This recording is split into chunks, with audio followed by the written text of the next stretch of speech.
தமிழகத்தில் மதசார்பின்மைக்கு ஆதரவான கூட்டணிக்கும் மதசார்பின்மைக்கு எதிரான கூட்டணிக்கும் இடையேதான் போட்டி என திருமாவளவன் தெரிவித்திருக்கிறார். செங்கல்பட்டில் அரசியல் சாசனத்தை காப்பது குறித்த பொதுக்கூட்டத்தில் விடுதலை சிறுத்தைகள் கட்சித் தலைவர் திருமாவளவன் பங்கேற்று பேசினார்.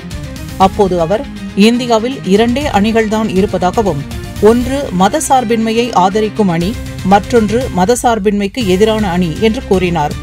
மக்கள் விரோத செயலில் ஈடுபட்டு மதசார்பின்மையை எதிர்க்கும் பாஜகவுடன் கூட்டணி வைத்து எடப்பாடி பழனிசாமி மக்களை சந்தித்து வருவதாக திருமாவளவன் சாடினார். நீங்கள் கூட்டணி கணக்குகளை போட்டுக் கொண்டிருக்கிற போது நாங்கள் தேசத்தை காப்பதற்காக, அரசமைப்பு சட்டத்தை பாதுகாப்பதற்காக நாங்கள் போராடிக் கொண்டிருக்கிறோம். அரசமைப்பு சட்டத்தில் உயிர்மூச்சு கோட்பாடாக இருக்கிற மதச்சார்பின்மை கோட்பாட்டை பாதுகாப்பதற்காக போராடிக் கொண்டிருக்கிறோம். நாங்க அன்னைக்கு பரீட்சை படிச்சுட்டு பாஸ் பண்றோங்க. உங்களை மாதிரி ஒரு வருஷத்துக்கு முன்னாடியே படிச்சு செகண்ட் டிவிஷன், தேர்ட் டிவிஷன் எடுத்து கடைசியில ஃபெயில் ஆரம்பிச்சு, ஒரு வருஷத்துக்கு முன்னாலே பரீட்சைக்கு படிக்க ஆரம்பிச்சிட்டாங்க. அண்ணன் எடப்பாடியார் கிளம்பிட்டாங்க. இப்ப ஒரு சிலபஸ் முடிச்சிட்டாங்க.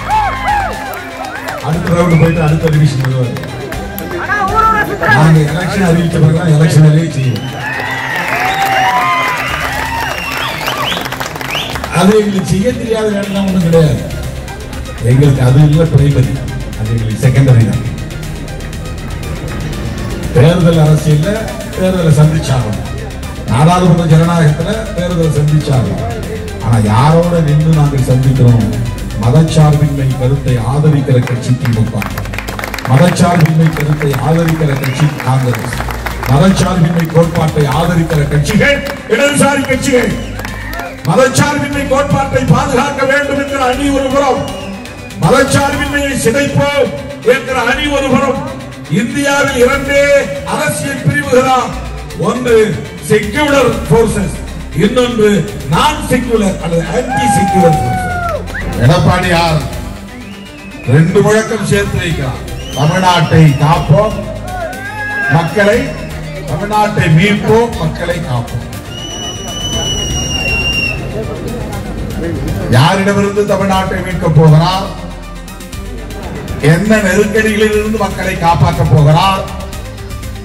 மக்கள் விரோதிகளை கூட வைத்துக் கொண்டு, பிஜேபி காரர்களை கூடவே வைத்துக் கொண்டு, சங்க பரிவாரங்களை கூடவே அழைத்துக் கொண்டே போகிறார். மக்களை காப்போம் என்றார். இரண்டுக்கும் மிகப்பெரிய வேறுபாடு இருக்கிறது.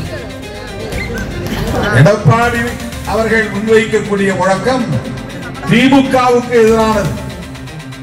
அவங்க ஆளுங்கட்சியா இருக்கிறாங்க, ஆட்சியிலிருந்து அகற்றிவிட்டு எங்க கையில மறுபடியும் ஆட்சியை கொடுங்க.